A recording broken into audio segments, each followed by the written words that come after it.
Great. It's 3 minutes past, so let's go ahead and get started. I'm sure we'll have more people joining us shortly. Thank you all for being here this morning. Let me just go back to the title slide so you can see it again. We are here to talk about how we can work together to improve the commute on Maryland 295.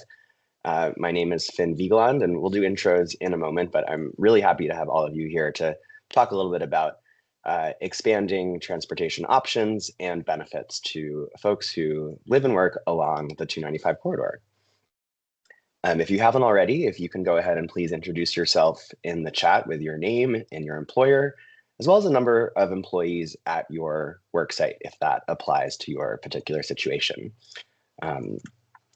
Just to set the agenda for today, we'll start with some intros of those of us who will be speaking. We'll give a little bit of background about this project and then talk about this specific pilot project to promote all kinds of options for better commutes along Maryland 295. Then we'll talk a little bit about Commuter Choice Maryland, or CCM as we call it. This is a longstanding program of MDOT, of the Maryland Department of Transportation. And then within CCM, we'll talk about the employer partner program. And then finally, this is a workshop. We don't want to just be talking at you. We want to be talking with you. We'll have a discussion. We really want to hear from those of you who are using the 295 corridor or whose employees use the 295 corridor about what kinds of information would be more useful to you, to your employees or colleagues, to your friends who might also use this corridor. We want to know how we can help. We have a lot of resources at our disposal. So with that, let's start with some intros. I'm just going to read everybody's names and then we'll dive right into the slide. So we'll start off hearing from Joe McAndrew. Joe is the Assistant Secretary for Project Development and Delivery at MDOT.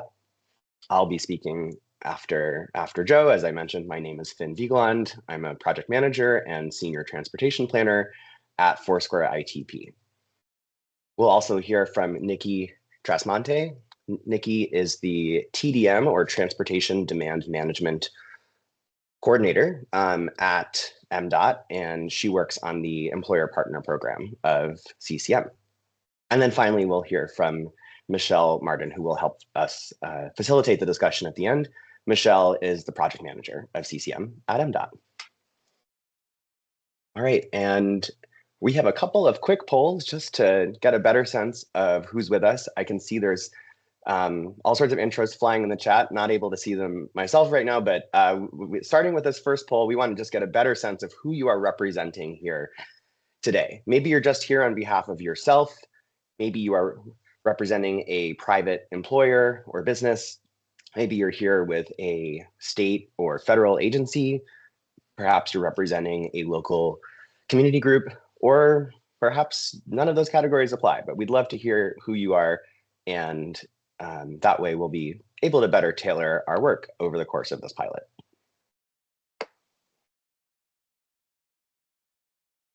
All right, I'm seeing we have right now in the lead 5 reps from state and local agencies. That's great. 3 representing private employers, 2 other, and if you selected other, we'd love to hear from you in the chat how you think you might identify. All right, and I can see the responses are still pouring in. So nice to see a range though across both the private and the public sector. This information will be equally useful to both parties. And even if you're just here on behalf of yourself, we certainly hope this information is useful to you, although we will talk a little bit about why this pilot is oriented more toward working with employers. All right, our next polling question, how many employees are at your work site? So that could, these are very crude numbers, but we just want to get a vague sense of about how many people also work on site with you.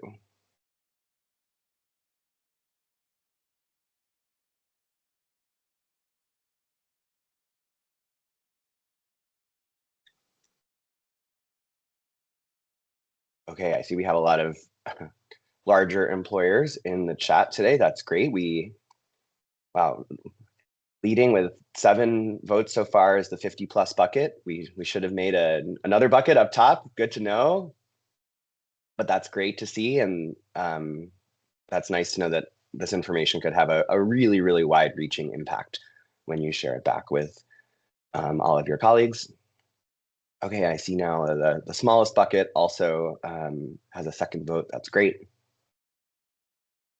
All right, please feel free to keep voting if you haven't yet voted yet, but it's really helpful for us to see the range of employers and representatives that we have here today.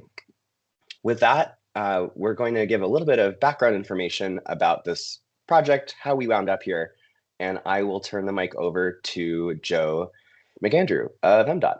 Joe. Perfect.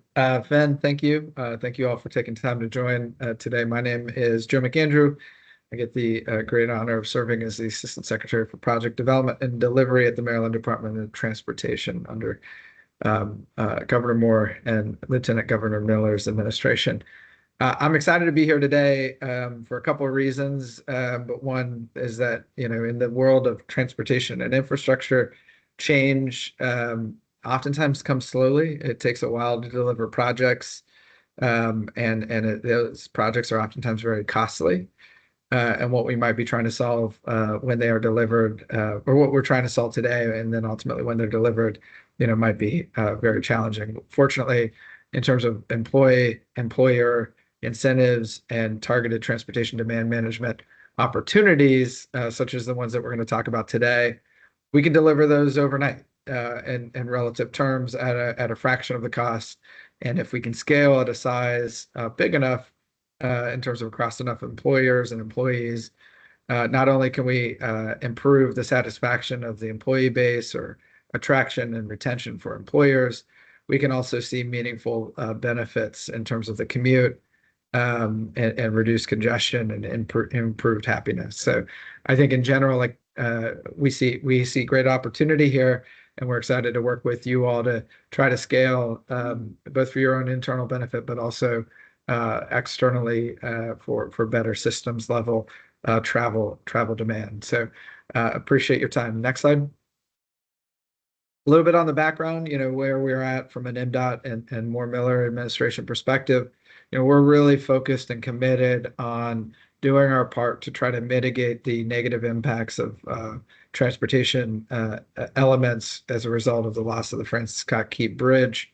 We are working day and night to recover and rebuild, and we won't be made whole until that bridge is open for travel. But we're having and witnessing disrupted traffic and commuting patterns that we are expecting to see at some gradient level now through when that bridge reopens. And we have a new normal, and that new normal, unfortunately, means more time. And then more time is quite challenging for families, for employers, whether it be employees or goods trying to get to sites. That comes at a cost, some direct, some indirect, and it makes it more challenging for folks to be able to access or keep a job, or employers to afford some of the elevated costs that come with commute challenges or travel challenges. Next slide. So why does it matter? I've hit on it a little bit. We understand that this is intrinsically challenging, and commuting is a near universal and daily activity that we all face, whether it be getting to a job site or school or a key community center. Increased traffic congestion adds stress for the employees, adds costs for the operations, and make it harder to ultimately achieve the mission that we're setting out to try to achieve for our employers or our public, private, nonprofit employer sector. It comes at real cost, right? Added time, added cost, as you can see in terms of estimated costs borne on the system due to congestion. Next slide. So we are committed to doing everything we can under the Moore Miller administration to keep the Baltimore region moving at this period of time when we have the loss of the Key Bridge facility, but also beyond that to make sure that we can try to improve travel conditions and make sure that we're not only ensuring that transportation is the backbone of our economy, but also an enabler for our economy to thrive. So since the Key Bridge collapse, we've done our best to provide the most accurate real-time information and adjusted operations across the system, whether it be signal timing, coordinating with our local partners, our regional partners, our federal partners. We've also provided new travel options to incent folks to be able to travel with their colleagues if they need to. Because as I see it, if we can put a few more butts in the seat that are traveling down the road, that means one fewer car. And if we can move a few percentage points, we can move from deadlock congestion to maybe a Friday summer commute. Who doesn't love a Friday summer commute? Few folks stay home, and as a result, the travel is more reliable and more efficient. Next slide. We've been having ongoing efforts, and we'll continue to have ongoing efforts to try to improve on the system as we go. This is built on a longstanding program that we have at the department. Finn touched on it, shorthand for CCM, but Commuter Choice Maryland is a tool and a resource that we have for any and all employers and employees to try to provide them the best-in-class services and resources needed for them to support their travel options, whether it be at scale for an employer or independently for an employee. While we work night and day to rebuild the bridge, we remain committed to working to improve conditions. We are doing that across a number of our modes and agencies and in close collaboration with our federal and local partners. At the MDTA, the Maryland Transportation Authority, they are doing work on the roads to try to enhance operations and ensure everybody is not weaving as much on the interstate, because that weaving actually causes delay and ultimately create for more efficient travel patterns. We're working with SHA, the State Highway Administration, to address congestion and commuting challenges throughout the Baltimore region with our county partners in terms of resourcing for signals and enhancing operational information flow. At the MTA, we're leveraging transit services that are already on the street, whether it be our MARC commuter rail, our bus operation, commuter bus, our local bus operation, as well as our light rail and subway operations, to make sure that we can try to encourage and incent more folks that are able and willing to use these transit options to get out of the congestion on our roadways as much as we can. And we're here today to really kind of try to talk to employers, because at the end of the day, whether you're a public or a private or a nonprofit employer, you need employees and goods to thrive and succeed in most realms and dimensions, including our service providers or our IT providers. So while your mission may not be transportation, at the end of the day, there's an element of transportation that you need to be worried about to make sure your employees can get there on time, your goods can get there on time, and they can be efficient for your operations, affordable for your operations. You also have an outsized influence in terms of what you can do to encourage and change patterns. And if we can scale across enough people on a corridor or regional basis, we can see those benefits at scale that will improve the traveling public and improve our economic conditions writ large. Next slide. So that gets us to why we're here. We're looking at the 295 corridor between Nursery Road and 995 for a couple of reasons. One, the amount of employers in the area. Two, the already available transit services in the area. We think that we've got a ripe opportunity to kind of work together, provide services, and make sure that we can try to scale those solutions in an economical way, but also providing real tangible benefits at an individual employee level, but ultimately at a kind of macro level, system scale level. Again, trying to provide the services to better meet the demands and the needs, serving employees and employers, and then ultimately making sure that our economy and our residents and families and employers can thrive during this tough and challenging commuting travel pattern that we have today. So that's where we're at. I'm not going to go into the weeds on it. We've got a lot of tools, a lot of incentives, a lot of resources. What I will say is you have a team of individuals ready to work hand in hand with each employer, providing the resources, the know-how, and the tools to hopefully adopt within your operation to try to encourage folks to go ahead and get out of their car, stop riding independently if they are riding solo, understanding not everybody can change patterns, but if they are able to change patterns, do their part and hopefully reduce the demands on the system and freeing up opportunities for our transportation system to move more efficiently. So I'm excited about this partnership. I'm excited about what we can do. This is a beta.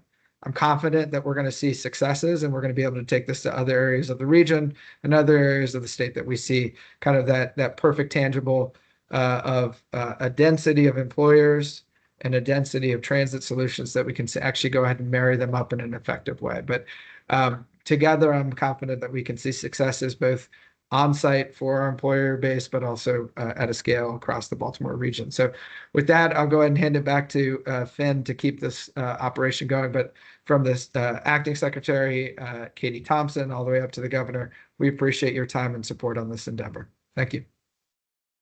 Great. Thank you, Joe. Thanks for setting the stage so well. We are really excited about this pilot. So we're going to dive in and tell you a bit more about what the pilot actually entails. So throughout the first half of this year, basically starting now, this is really our official kickoff. Joe was actually just on Fox Baltimore this morning to hype up this pilot. So this is the start. And over the course of the next 6 months, MDOT will promote all sorts of alternatives to driving alone through targeted outreach and resources that we will share with employers, employees, and residents who live along this corridor. The corridor is specifically defined as Maryland 295 between West Nursery Road and I-95. Broadly, anybody who feels like their employees are likely to take this road, or you know for sure that you are traveling on 295, you don't have to fall within this map. We want to make sure we are sharing resources with anybody who will benefit from them. We will talk a little bit, though, about why we picked this corridor to start off as the pilot, since we hope that this pilot is successful and we would love to spread it all around the region. But we started here with 295 for a few reasons. One is that this initiative is designed to help employers along the corridor provide best-in-class commuter benefits while also identifying which strategies have the greatest impact on congestion. And we thought 295 was particularly well suited for that. The corridor is home to a diverse mix of work sites, including schools and medical facilities that support essential services. Since the collapse of the Key Bridge, the corridor has also experienced reduced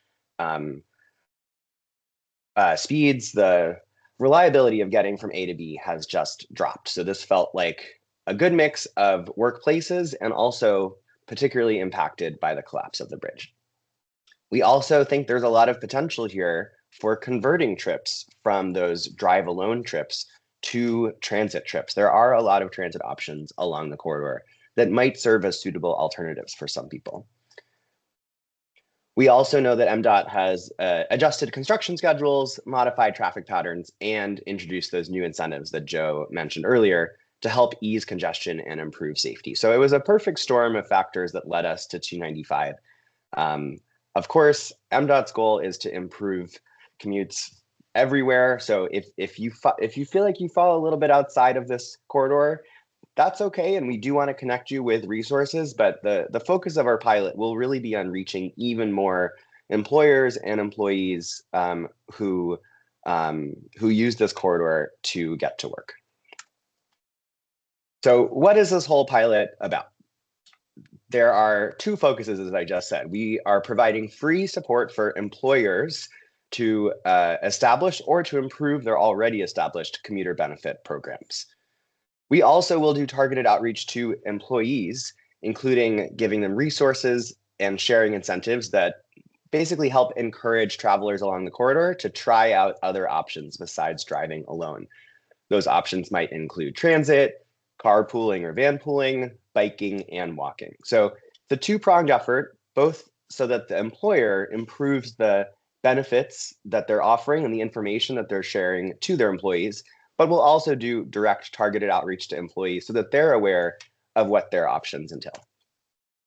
Ultimately, our goals are to increase engagement with all of you, with all of the employers, registration and participation in a number of different programs that we'll talk about in a few slides, and broadly to encourage shifts in travel behavior. And what we hope to see at the end of the pilot is essentially maximum efficiency of the existing transportation system and the existing assets. We know there's too much congestion on 295, and there is available capacity in a number of other modes, as I mentioned, transit, carpooling, biking, etc. So we want to readjust that balance. Hopefully that then leads to reduced congestion on 295. It improves our quality of life through lower vehicle emissions and just less time waiting in traffic. And then on the other side of it, we want to wrap up everything that we've heard from you. We want to process the lessons learned and share that out with other employers, maybe those already along 295 who we weren't able to reach in this pilot, but other employers across the region as well, along other corridors. Maybe these strategies can be successful elsewhere too. So what does it actually entail to participate in this pilot? So I'm going to go through 6 steps here. One, and I think most of you have already done it, is sharing your name and employer in the chat. So thanks for already taking step 1. You are 18% of the way there. We would love to have you attend these monthly workshops with other employers along the corridor. Our plan is to hold these on the 4th Tuesday of the month, I believe at 2 p.m. And these are really meant to be interactive. We want to hear from you about what's working, what isn't working. That will really allow us to help shape our efforts and develop, new material. We could go build a new brochure. We could come plan an event with you. And so these are some of the essentially additional items on this list. But starting with the workshops, that's how we'll know how to better serve you. The next step after this workshop is that we will reach out to you to set up an intro meeting with MDOT to discuss your worksite and what commuter benefits might be right for you. Even if you already have a long-standing sort of established commuter benefits program, or if you're just looking to get started, doesn't matter where you are on the process, we are here to help. And my colleague, Nikki, who will speak after me, will be the person leading most of those intros. So look out for her. Ultimately, we hope that if you are an employer, you are here to commit to promoting even more benefits to your employees. And you will work with us to conduct a survey to your employees at the start and at the end of the pilot, so we can judge how much new information has been shared with your employees and whether any changes in behavior have actually been realized.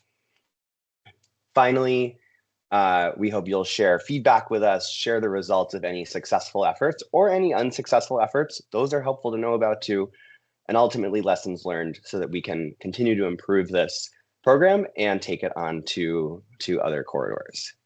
Throughout all of this, you may go above and beyond. You may help plan an event with us. You may help plan a webinar with us. There's a lot more that we can do, but we hope that you'll commit to these 6 steps right here. And at the end, we will give you an employer partner badge to share on your website. We'll advertise your successes through MDOT marketing. We want to highlight you as somebody who's, as an employer that's really doing its part to help alleviate congestion on 295. All right, and with that, I'll turn it over to my colleague, Nikki. All yours, Nikki. Thank you, Ben, for the introduction. So I will be sharing about our Commuter Choice Maryland program. And just like Finn said, I am the point of contact for this project. So if you have any questions, please feel free to ask me directly. Next slide, please. So just to give everyone a background of Commuter Choice Maryland, we were relaunched in 2018 as the free statewide program under the Maryland Department of Transportation. Our main goal is to shift a significant share of single occupancy vehicle drivers or people driving alone to other modes of transportation. So that's anything from using transit, carpooling, vanpooling, and more. So we also work with employers, kind of like what Finn said, to set up commuter benefits. So you can also receive incentives and recognition all for free. So we also provide information to encourage the public to use better commuting options. So a big part of our outreach efforts have been focused on education as well. Next slide, please. So this is just a quick snapshot of all of our programs, which can all be found on commuterchoicemaryland.com. For anyone who's interested in registering for our programs, you can actually go to baltimorecommutes.org, which I will drop in the chat. You can register for a Commuter Connections account to sign up. Just so I can point out a couple of programs. We just recently launched the Ride Together Rewards program, which is a vanpool, carpool, and transit program for the greater Baltimore region. And I'll share more about our Fair Share program as well. So next slide, please. So now we're going to discuss our employer partner program and the role of our employers who are interested in participating. So next slide, please. So why do we focus on employers? Employers have a lot of influence over how people get to work. So when you offer commuter benefits and actually talk about them with your staff, it makes it easier for employees to choose different ways to commute other than driving alone. So that's why we're here to help. We work with employers of all sizes to promote commuter benefits programs at your work site to either save money in some cases, or you can also earn a higher employee satisfaction and retention rate. Next slide, please. So how do we help employers? So we can help employers over numerous ways. We can offer personalized support. So that could be from a commuter choice specialist, which would be myself, or our local contacts as well. We can also help you assess your employees' commuting needs. So we can conduct survey support, etc. We also offer incentives for you to save money in terms of our tax credit, which I will go into more depth about shortly. And we also have a list of resources for you to utilize on our website. Next slide, please. Okay, so I'd like to introduce our employer partner program further. By participating in this pilot, you will be automatically added to our employer partner program. As we work with individual employers, we can conduct employee surveys to assess how your employees commute. And what motivates their transportation choices. We also offer webinars and commuter benefits support, as well as additional tools and resources for your staff. Next slide, please. Okay, so to go more in depth, our employer partner benefits include free program support. So like I mentioned, we can conduct surveys. If you want to discover where your employees are commuting from as well, we can help you do that. You can also get statewide recognition and exposure. So you can be part of our MDOT Commuter Choice Maryland network, as well as be featured on our website or in different employer partner testimonials that we have called spotlight articles and more. You can also save money. So that can be relieving tax burdens for your organization through our Maryland Commuter Tax Credit or through the Federal Transportation Fringe Benefit as well. And lastly, you can also have recruitment and retention. So I know for many people, commuting is a main indicator of job satisfaction. So we can really help you build commuter benefits to attract and keep your employees. So next slide, please. So just to talk about some different approaches to commuter programs, I'm going to give some examples for our employers on the workshop. The first example is commuter-friendly policies. So we can help you establish a policy like a telework policy, for example, or a compressed work week if that's something you're interested in doing. We can also help with on-location amenities. So some employers are interested in amenities like bike parking or shower facilities for their staff, as well as a transportation service. So there can be an employer-run transportation service like campus shuttles, carpool programs to really help your staff get to work, as well as employer-paid direct benefits. So that can be an employer subsidy. So for example, as an employer, if you're interested in having a transit pass for your staff, You can also save as well through the tax credit. And lastly, employee paid pre-tax benefits. So that would be a portion of the employee's income pre-tax that can go towards a transit pass, for example. Next slide, please. And just to give everyone more background, we also have financial incentives, which I touched a little bit about. First, we have the Maryland Commuter Tax Credit. So for any employer that is providing an eligible commuter subsidy, so for example, let's say you're providing a transit pass for your staff, you can actually earn tax credit savings of 50%. So that is up to $1,200 per employee per year. So it is a good amount of savings, as well as there's the federal tax-free commuter benefits. So employers could receive payroll tax savings of $340 per employee per year for also eligible commuter subsidies. And lastly, we have the new Baltimore Transit Incentive Program, the Fair Share Program for employers in the greater Baltimore region that have accessibility to MTA services like the MARC or commuter bus. They're eligible to get up to $3,000 to offset transit fare media. So it's a really great incentive program that we recently launched and we're promoting right now. Next slide, please.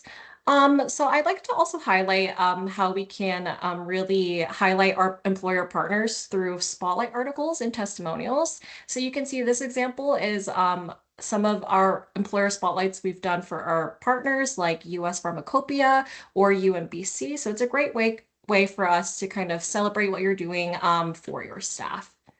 Next slide, please.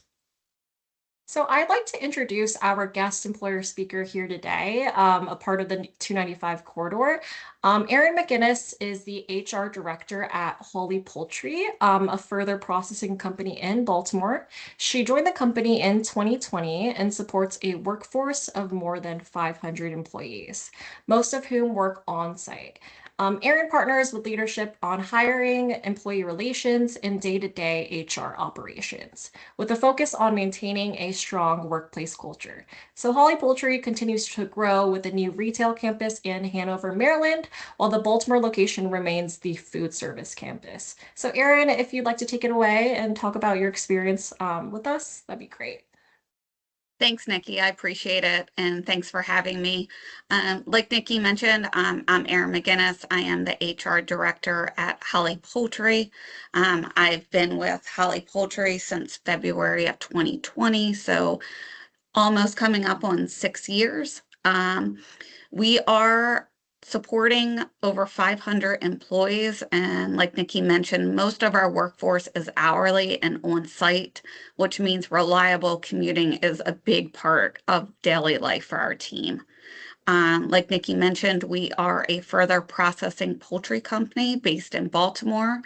So our Baltimore location services our food service campus, where we partner with customers like Raising Cane's, Royal Farms, and Nando's. And because so much of our operation happens on site, anything that helps make commuting easier and more reliable really matters to us. And as part of our continued growth, we have expanded into the retail segment. We will be opening a new retail campus in Hanover, Maryland, which we're expected to open in March. Which will focus on our retail brands. So if you picture the refrigerator section of a grocery store where you see trays of fresh chicken, that's where you'll find our retail brands, One Fine Chicken and Easy Street.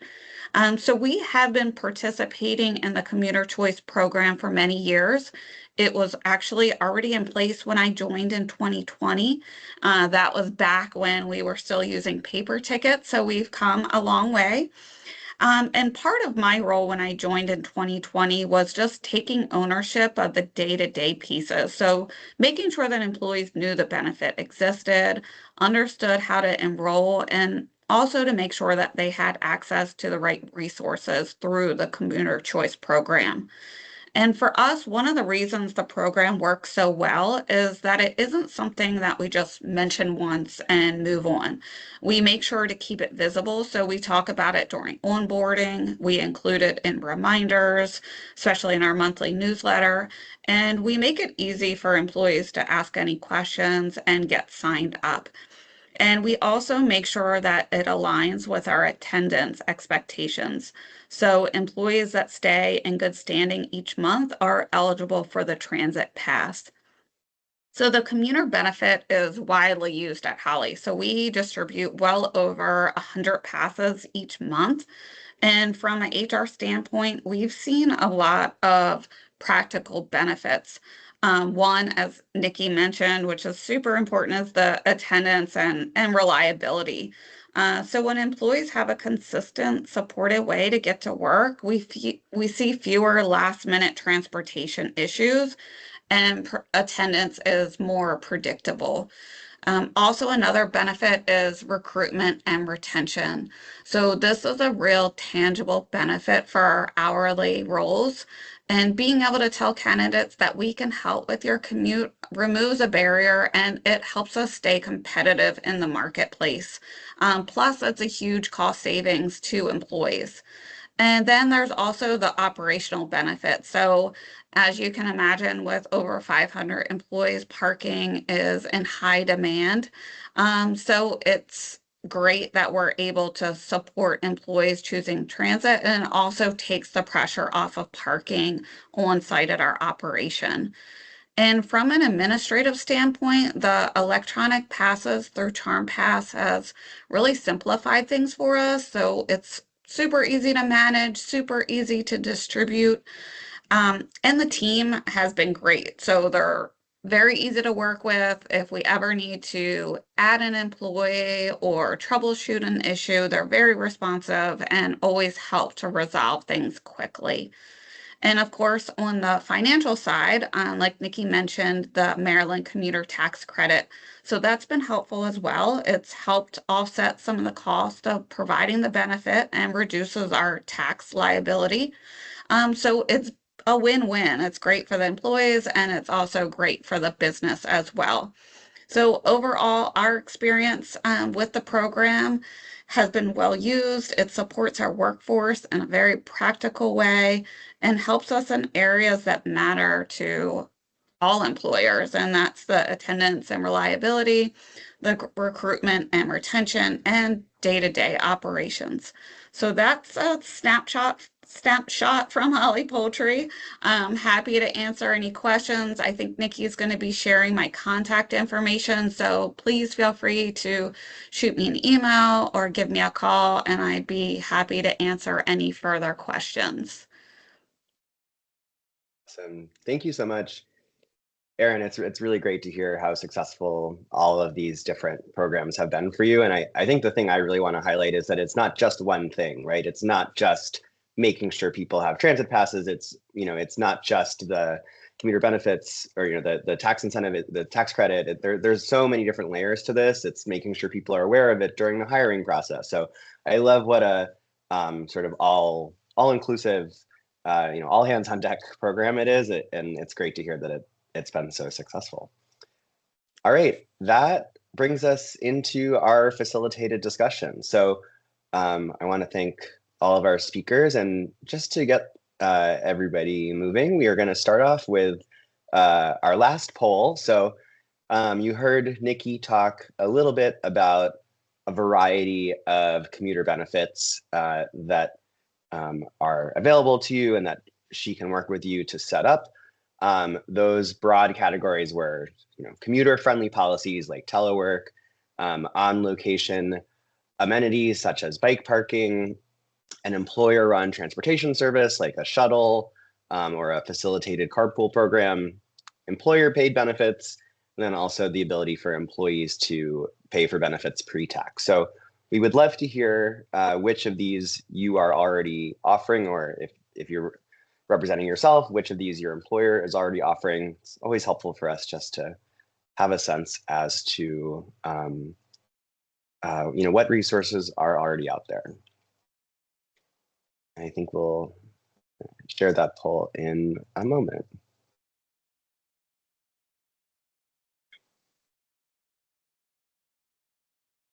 Okay, I just launched the poll. It should be loading. Great. Thanks, Nikki.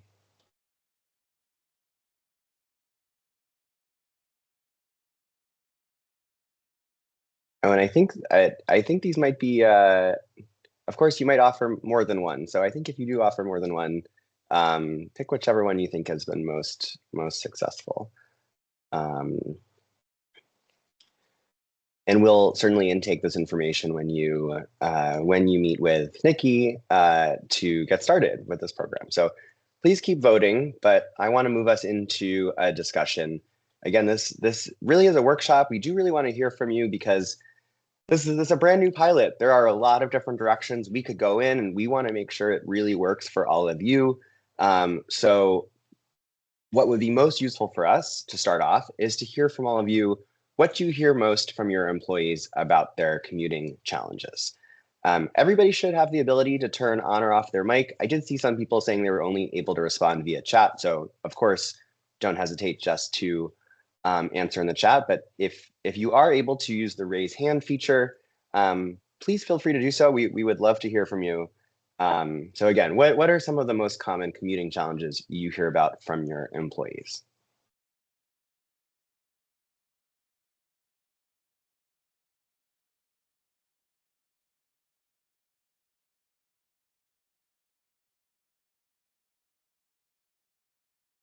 Yes, I'll go to Layla.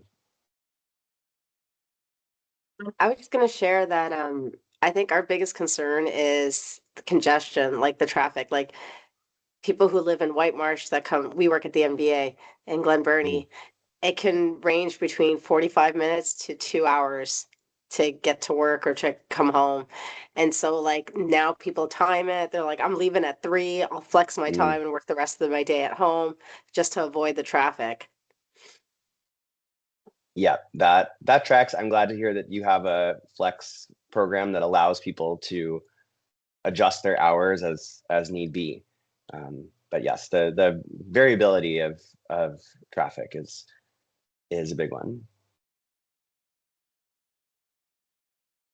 Anything else that people feel like is really top of mind?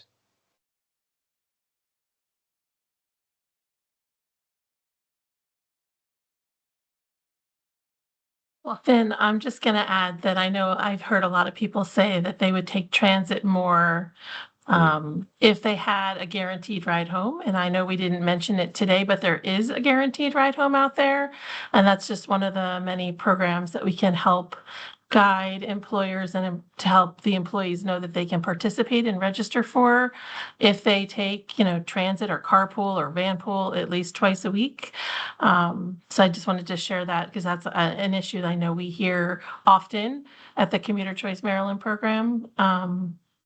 So I don't know if anyone wants to add any color or flavor to that or any other comments they've heard from their employees across their agency or organization.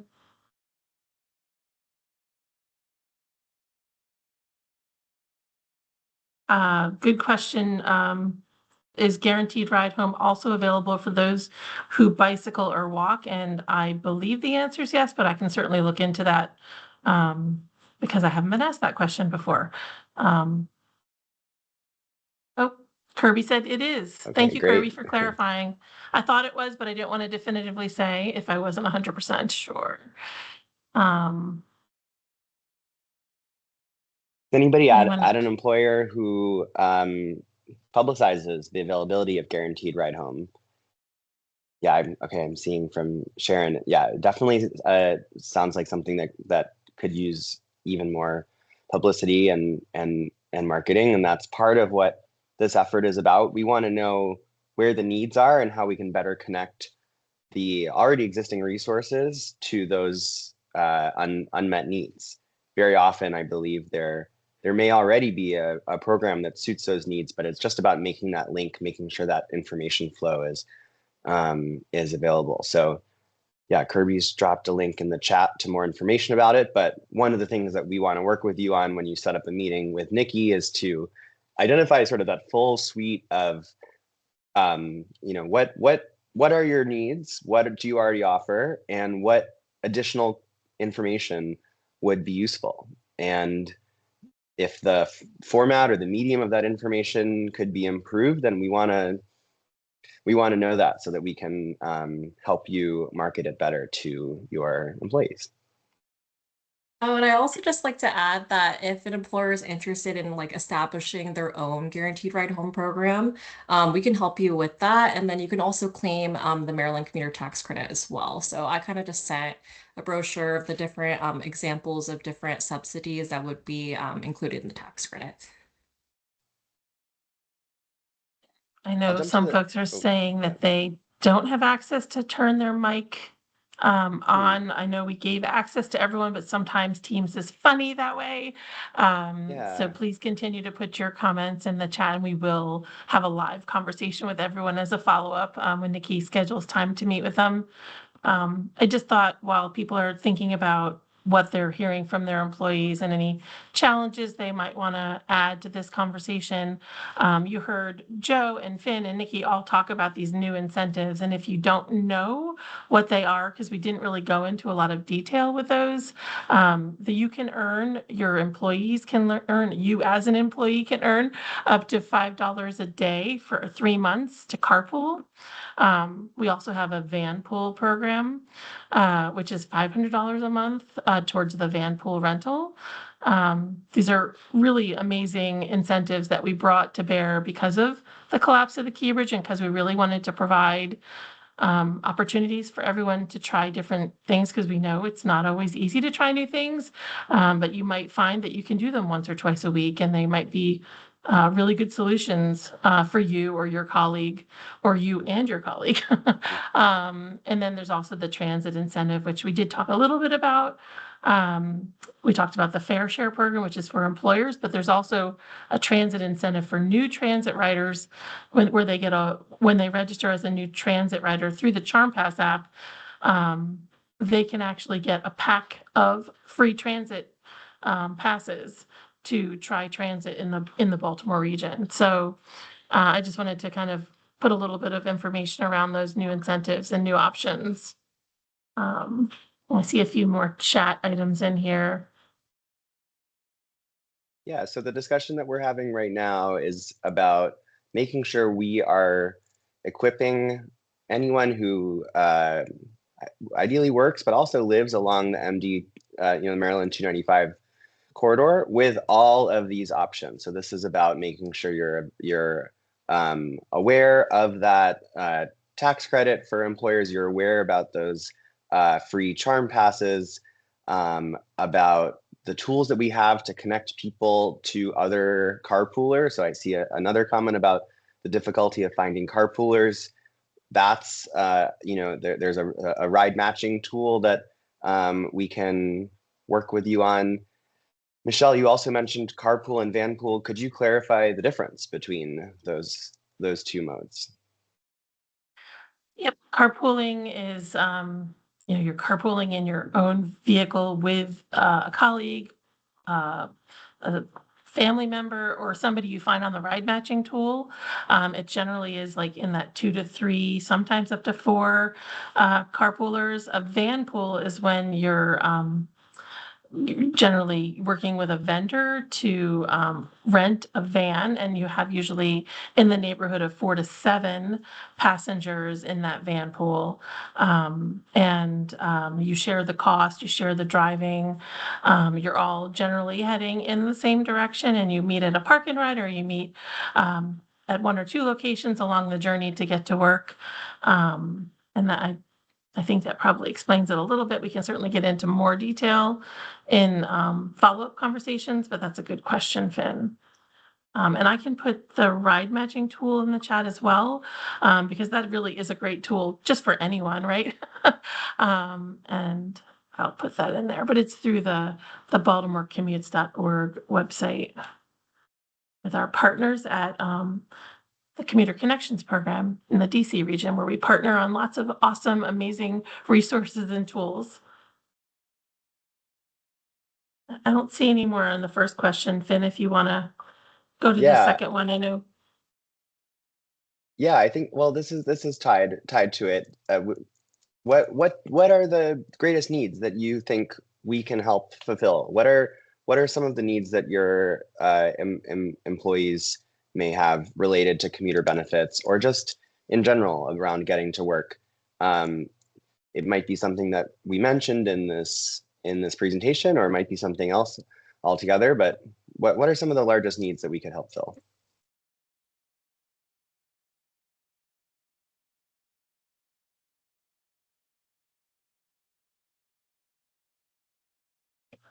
I see some needs as we'd love some help with Mhm. flyers to get information out about guaranteed ride home and other incentive programs, and that's something we can definitely provide. We can also do lunch and learns with your company or agency to help people understand the different options. We can come and sit at a table and answer questions during like lunch or other times of the day. I Yeah, see and some just adding interest in to that. what Michelle said, we can also do travel training. So a lot of people sometimes are just more wary of using transit, so we can help kind of guide you through that process as well. Yeah, so moving on to the third and fourth bullets, if there are any specific types of events or promotions or marketing that you can think of, please feel free to shout it out right now, or if you want to confer with some colleagues and get back to us.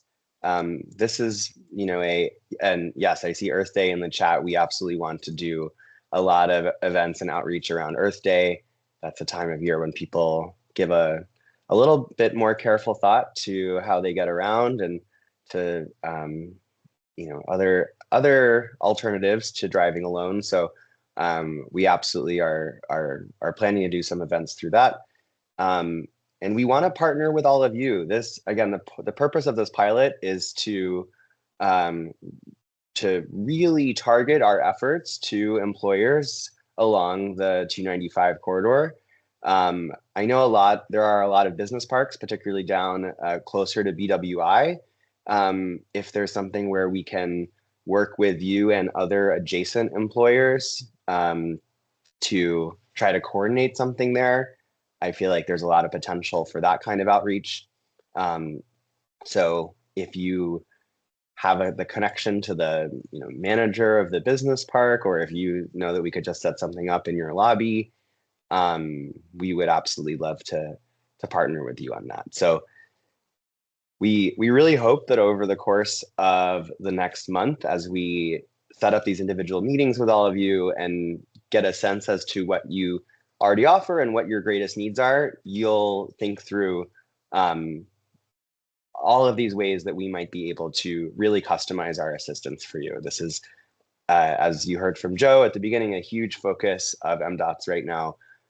It's really important to us that this corridor that has seen a lot of challenges, especially post Key Bridge collapse, that we use all of the resources at our disposal to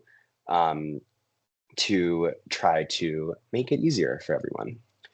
So I'm going to move forward just as a reminder of this slide I showed earlier that says the sort of 6 things that we ask of you if you want to work with us throughout this pilot. 1 is already done. I think basically everybody, it seems like, shared your name and employer in the chat.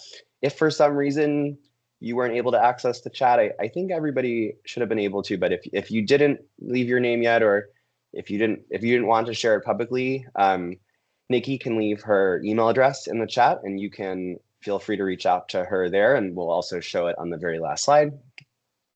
The other steps are to attend these monthly workshops on the 4th Thursday of the month, to set up an introductory meeting with folks from MDOT and from CCM. Nikki will take the lead on those. Ultimately, to commit to promoting even more commuter benefits to your employees. To administer a survey. We've already developed a survey. We just want you to share it out with your employees at the beginning and at the end of this pilot, so we can gauge how much all of our efforts have actually been successful. And then throughout the process, to share all sorts of feedback and lessons learned with us, so that we can continue to improve. So the pilot runs for 6 months. Again, really, this is basically the kickoff now. So 6 months from now takes us to the end of July. We hope that we will be able to work with you throughout this and work with your employees and continue to educate everyone on all of the many ways that commutes on 295 can be even better. As I mentioned, we have these monthly workshops. We'll provide you the surveys. We're happy to work with you to set up events at your work site and to provide you with marketing and outreach materials. You can see a snapshot of all sorts of different events and giveaways that we have in our arsenal. Okay, last point. I think I've kind of already stressed this, but just to put it all down, we're going to distribute a survey in the chat, and I have it. I have it pulled up in another window. One moment. We'll distribute the survey in the chat in a moment, and that will give us just a little bit more information that will be helpful for us. Here's the link to the survey now. You will meet likely with Nikki or one of our local coordinators. I see there's, I believe some may be on the call right now. If you are one of the local rideshare coordinators, if you want to just wave in the chat, that would be great. And again, we'll take stock of what benefits you already offer, learn more about your work site, and share the survey and marketing with you. Save the date for our next workshop, Tuesday, February 24th at 2 p.m. And these are really working meetings to share what we've been learning and how we can help each other, and start thinking about how we can partner with you on an event. And if you think there's anyone else who's not here today who would benefit from this, we want to help them too. So think through if you have any professional colleagues or worksite neighbors that would be would benefit from this. We'd love to connect with them as well. And we're basically out of time, and I think we covered questions. So I'm just going to end on our contact information. Please do keep in touch with us. Here's our email, our phone, our website, and our social media. This was really great to hear from all of you. And yeah, special thanks to Erin for presenting on all the work that she's done at Holly Poultry. It's great to see all of that in action. And I just wanted yes. to add that we're here to make it easy for everyone to partner. Yeah. We're going to make sure we provide all the resources and surveys and tools, and we're going to meet with you and be there every step of the way. So I hope everyone will feel comfortable to continue on this pilot and share any colleagues or partners at agencies or businesses in your neighborhood along the 295 corridor that we can partner with. We just think this is such a great opportunity to work together and make a difference. So look forward to continuing working with everyone. Yeah. Thanks, Michelle. Thanks, everybody. Thanks to all of our speakers, and thanks to all of you for joining. Please do reach out. Please do take that survey. We'll follow up with you, and we're really excited to partner with you on this pilot. Thanks so much, and we'll definitely see you at the next workshop, February 24th. All right, take care, everybody. See you soon. Thank you. Thanks all.